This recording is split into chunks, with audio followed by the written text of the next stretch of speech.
부르퉁한 스핑키, 윌리엄 스타이그 글 그림, 조은수 옮김, 비룡소. 스컹크. 누나! 아유, 너 수도 잘못 알고 있어. 너 왜 이리 부르퉁해 있니? 스핑키는 씩씩거리면서 집에서 나와 풀밭에 배를 깔고 엎드렸습니다. 스핑키는 코앞에 피어있는 민들레도 보이지 않았어요. 그만큼 화가 많이 났거든요. 우리 식구는 모두 머저리야. 말로는 날 사랑한다고 하면서 쑥 엉터리야. 엄마만 빼놓고. 윌림이나 누나가 나오더니 말했어요. 스핑키야, 스컹크라고 불러서 미안해. 스핑키는 대꾸하지 않았어요. 스핑키 대장님, 내가 잘못했다니까. 누나가 이렇게 말해도 스핑키는 대꾸하지 않았어요.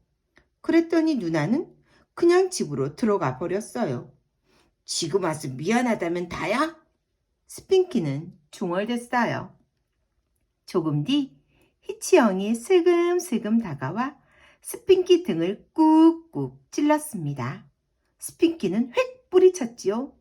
형은 그래 네 말이 다 맞더라. 내가 찾아봤더니 필라델피아가 벨기에 수도더라 라고 했어요. 스핑키는 등을 돌렸습니다. 알랑거리는 형 목소리는 정말 참을 수 없었거든요. 야, 스핑커스, 엄마가 점심 먹으러 들어오래. 형이 말했어요. 스핑키는 대답 대신 커다란 나무 위에 올라갔습니다. 스핑키 엄마 아빠는 창문으로 이 모습을 지켜보고 있었지요. 딱한 녀석, 스핑키는 너무 예민해요. 내가 나가서 스핑키하고 얘기 좀 해봐야겠어요. 아, 나도요, 여보. 저러다 제풀에 지치게 그냥 두라고. 하나도 골릴 일이 아닌 걸 가지고 말이야. 아빠가 말했어요. 어둑어둑해질 무렵 엄마가 나왔어요. 엄마는 스핑키에게 몇 번씩 입을 맞추면서 정말로 스핑키를 사랑한다고 말했어요. 스핑키가 태어나던 그 순간부터, 아니, 그 이전부터 사랑했노라고요. 그리고 나서 엄마는 스핑키에게 담요를 덮어주고 또 한 번 뽀뽀를 했지요. 그건 가짜 뽀뽀가 아니었어요. 하지만 스핑키는 돌처럼 뻣뻣하게 누워 있었어요. 때늦은 뽀뽀 따위에 마음이 흔들릴 스핑키가 아니었으니까요. 다음날 아침 아빠가 일하러 나갈 때 스핑키는 아무도 못 찾게 숨어 있었어요. 2초쯤 뒤에 스핑키는 뒷곁에서 나와 석유통을 발로 뻥 차며 으르렁거렸어요. 무슨 아빠가 저래? 난 12시에 엄마가 음식이 가득 담긴 접시를 가져왔어요. 스핑키는 쳐다보지도 않았지요. 갑자기 모두들 나에게 친절해졌군. 스핑키는 속으로 생각했어요. 엄마가 접시를 가지러 왔을 때 토마토 수프와 아스파라거스는 손도 안 댄 채 그대로 있었어요. 하지만 도넛과 포도는 사라진 뒤였죠. 스핑키는 계속 다른 곳으로 옮겨 다녔지만 그때마다 누나와 형이 찾아냈어요. 누나와 형은 스핑키가 말을 하도록 애썼어요. 가끔은 그냥 지나치기도 했고요. 히치 형이 그 잘난 무릎을 꿇고 자기 때문에 화난 일이 있으면 제발 용서해 달라며 빈 적이 딱 한 번 있었지요. 하지만 스핑키는 그 모든 게 역겨울 뿐이었어요. 엄마가 스핑키 옆에 앉아 손을 꼭 잡았어요. 하지만 스핑키는 팔을 국수 가락처럼 축 늘어뜨리고만 있었지요. 윌림이나 누나가 데이지꽃을 꺾어 해먹에 꽂아 주었어요. 스핑키는 그걸 내던져버렸습니다. 4시쯤에 서커스단이 바로 집 앞에서 행진하고 있었어요. 스핑키야, 저것 좀 봐. 어리 광대들이야. 코끼리도 있어. 엄마가 큰 소리로 외쳤어요. 하지만 스핑키는 그쪽으로 눈길도 주지 않았습니다. 무슨 식구들이 이래? 처음에는 내 기분을 망쳐놓더니 이제 와서 서커스단이나 구경하라고? 치. 스핑키의 제일 친한 친구인 스머즈와 이기가 놀러왔습니다. 스머즈는 해먹으로 기어 올라오더니 스핑키의 귀에 대고 얼빠진 이야기들을 주절주절 짓거렸어요. 스핑키는 스머즈를 발로 차버렸지요. 스머즈와 이기는 스핑키를 이리저리 흔들어댔어요. 스핑키가 좋아하는 놀이였거든요. 하지만 지금은 아니었지요. 스핑키는 해먹으로 몸을 둘둘 감아버렸습니다. 그래서 스머즈와 이기는 다른 곳으로 가버렸어요. 그날 저녁 아빠가 스핑키에게 긴 설교를 시작했어요. 아빠는 말씀하시기를 스핑키가 나의 값을 못하고 애처럼 군다고 해도 식구들은 스핑키를 사랑한다고 했어요. 사실 아빠가 이 사실을 모르는 것 같은데 스핑키는 여느 아이들과 다를 바 없는 아주 정상적인 아이랍니다. 스핑키는 아빠의 그 헛된 소리를 안 들으려고 두 손으로 귀를 막았습니다. 아무도 스핑키가 자기만의 생각과 감정이 있는 사람이라는 걸 이해하지 못하는 것 같았어요. 이해는커녕 그런 사실을 알아차리지도 못하는 것 같았으니까요.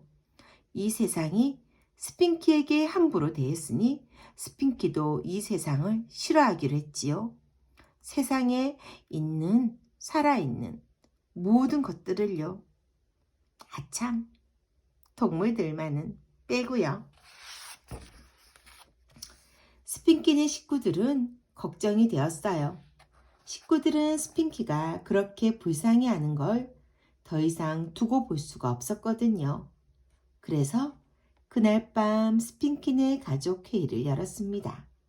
아빠는 전화를 2군데나 걸었어요. 다음 날은 휴일이었습니다. 햇살은 따사롭고 새들은 행복하게 지저귀었지요. 하지만 스핑키는 그런데 관심조차 없었어요. 해먹 안에 빨래더미처럼 누워만 있었으니까요. 마침 스핑키가 좋아하는 할머니가 오셔서 스핑키가 좋아하는 사탕을 주셨습니다. 할머니는 스핑키를 힘껏 껴안아 주셨어요. 하지만 스핑키는 할머니의 품 안에서 몸을 축 늘어뜨리고만 있었어요.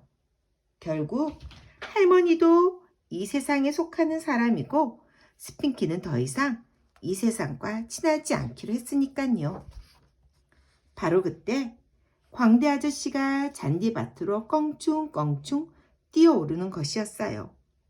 광대 아저씨는 스핑키야, 우리는 너를 사랑한다 라고 쓰인 표지판을 가져왔습니다. 광대 아저씨는 눈을 찡긋하면서 스핑키의 주머니를 슬쩍 만지더니 금세 3층짜리 아이스크림을 내밀었지요. 1층은 초콜릿칩, 2층은 바나나, 3층은 피스타치오였어요. 스핑키는 비실비실 웃음이 삐져나왔어요.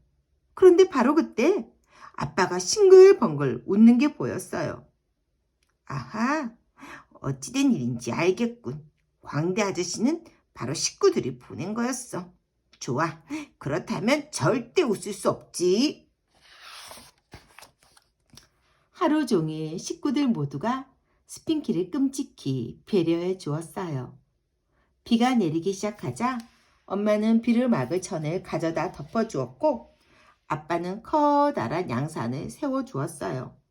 누나와 형은 케이크와 샌드위치를 갖다 주었고요. 그래도 스핑키는 아직 양보할 수 없었어요. 양보할까 말까 하는 생각이 들기 시작했지만 어쩌면 식구들이 잘 몰라서 그랬는지도 몰라. 어쨌든 지금은 잘 하려고 노력하고 있잖아. 식구들이 나한테 그렇게 군 게 꼭 식구들만의 잘못일까? 스핑키는 이제 화가 대충 풀렸습니다. 하지만 자존심이 있지. 지금까지 이렇게 고생했는데 갑자기 태도를 싹 바꿔서 헤헤거릴 순 없잖아. 그럴 순 없지. 스핑키는 어떻게 하면 화를 풀면서도 우스운 꼴이 되지 않을까 밤새도록 고민했어요. 그러다가 식구들이 깜짝 놀래주기로 했지요. 동이 틀 무렵 스핑키는 집 안으로 살금살금 기어들어가 아주 바쁘게 준비하였습니다. 아침이 되자 식구들은 모두 잠에서 덜 깬 찌무룩한 기분으로 식당에 내려왔어요. 그런데 눈앞에는 갖가지 음식들이 차려져 있었어요. 알록달록하게 차려입은 광대가 아침 식사에 식구들을 초대한 것이었어요. 물론 식구들은 광대가 누구인지 금방 알아챘지요. 식구들은 어찌나 웃어댔든지 도무지 웃음을 그칠 수가 없었어요. 그 다음부터 식구들은 스핑키를 훨씬 더 세심하게 배려해 주었지요. 그게 그리 오래 가지 않는 게 탈이었지만